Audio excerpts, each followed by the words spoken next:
Hello friends, இன்றைக்கி நம்ம Andhra style Kanthi பெல்ல பச்சடி தான் பார்க்க போகிறோம்.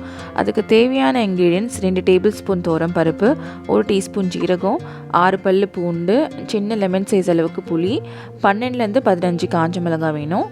எனக்கு காரம் பிடிக்குன்றதுனால நான் 15 காஞ்ச மிளகாய் எடுத்திருக்கேன். நீங்கள் குறைச்சிக்கலாம். ஒரு பெரிய வெங்காயம், 2 பெரிய தக்காளி கட் பண்ணி வச்சுருக்கேன். நம்ம எப்பவுமே வெங்காயத்தை விட தக்காளி கொஞ்சம் ஜாஸ்தியாக போட்டுக்கணும். அப்போ தான் நமக்கு அந்த புளிப்பு அந்த சட்னியில் கொஞ்சம் டேஸ்ட் என்ஹான்ஸ் பண்ணி கொடுக்கும்.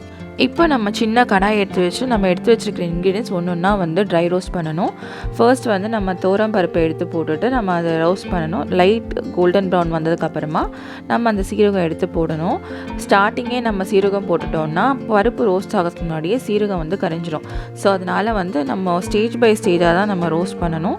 ஸோ அதுக்கப்புறமா பருப்பும் சீரகமும் நல்லா ரோஸ்ட் ஆனதுக்கப்புறமா நம்ம அந்த காஞ்ச மிளகாய் எடுத்து வச்சது போட்டுட்டு ஸோ அது ஒரு 1 மினிட் நல்லா ட்ரை ரோஸ்ட் பண்ணிவிட்டு ஸோ ஒரு பிளேட்டில் நம்ம எடுத்து வச்சுக்கலாம்.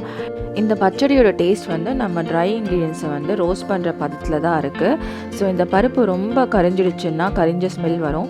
இல்லைன்னா ரொம்ப குக் ஆகாமல் இருந்துச்சுன்னா ரா ஸ்மெல் வரும். ஸோ அதை மட்டும் நம்ம கொஞ்சம் பார்த்துக்கணும். இப்போ அதே கடாயில் 2 டேபிள் ஸ்பூன் எண்ணெய் போட்டுட்டு எண்ணெய் காஞ்சதுக்கப்புறமா நம்ம கட் பண்ணி வச்சுருக்க வெங்காயத்தையும் அப்புறம் உரிச்சு வச்சுருக்க பூண்டு 2 தக்காளி எல்லாமே போட்டுட்டு நல்லா வதக்கணும். இந்த ஸ்டேஜில் நம்ம புளி கூட போட்டுடலாம். புளியும் போட்டுட்டு நம்ம வதக்க ஸ்டார்ட் பண்ணிடலாம். ஸோ நம்ம வதக்கிட்டே இருக்கணும்னு அவசியம் இல்லை. நம்ம மூடி வச்சுட்டு ஒரு 5-10 மினிட்ஸ் குக் பண்ணால் போதும். ஸோ தேவையான அளவுக்கு நம்ம உப்பு போட்டுட்டு நம்ம மூடி வச்சிடணும். மூடி வச்சதுக்கப்புறமா ஒரு 5 மினிட்ஸ் கழித்து நீங்கள் ஓப்பன் பண்ணி பாருங்கள். ஓப்பன் பண்ணி பார்த்ததுக்கப்புறமா இந்த மாதிரி இருந்துச்சுன்னா ஸோ நீங்கள் இன்னும் கொஞ்சம் குக் ஆகணும். இன்னும் ஒரு 5 மினிட்ஸ் நம்ம வச்சுக்கலாம். ஸோ அதுக்கப்புறமா நம்மளுக்கு இந்த மாதிரி மேஷ் ஆகி இந்த ஸ்டேஜில் வந்ததுக்கப்புறமா ஸ்டவ்வை ஆஃப் பண்ணிடணும்.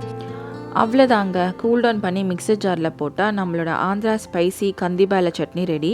ஸோ இது எல்லாத்துக்கூடவும் நல்லாயிருக்குங்க. ரைஸோட சாப்பிட்லாம், டிஃபனோட சாப்பிட்லாம், அண்ட் பொங்கல் கூட, அண்ட் கூழ் கூட, ராகி கூழ், அதுக்கப்புறமா கஞ்சி சாதத்து கூட ரொம்ப நல்லாயிருக்கும். பிக்கிளுக்கு இது ஒரு ஆல்டர்னேட்டிவ் ஆப்ஷனுங்க. நல்லா ஹெல்த்தியான ஆப்ஷனு. நான் தாளிக்காமல் தாங்க சாப்பிடுவேன். நான் ஃப்ரிட்ஜில் வச்சு 2-3 நாள் நல்லாயிருக்கும். உங்களுக்கு இன்னும் கொஞ்சம் நிறைய நாள் வேணும்னா நீங்கள் தாளிச்சிக்கலாம். உங்களுக்கு இந்த டிஷ் பிடிச்சிருந்துச்சுன்னா ட்ரை பண்ணி எப்படி இருக்குன்னு சொல்லுங்கள்.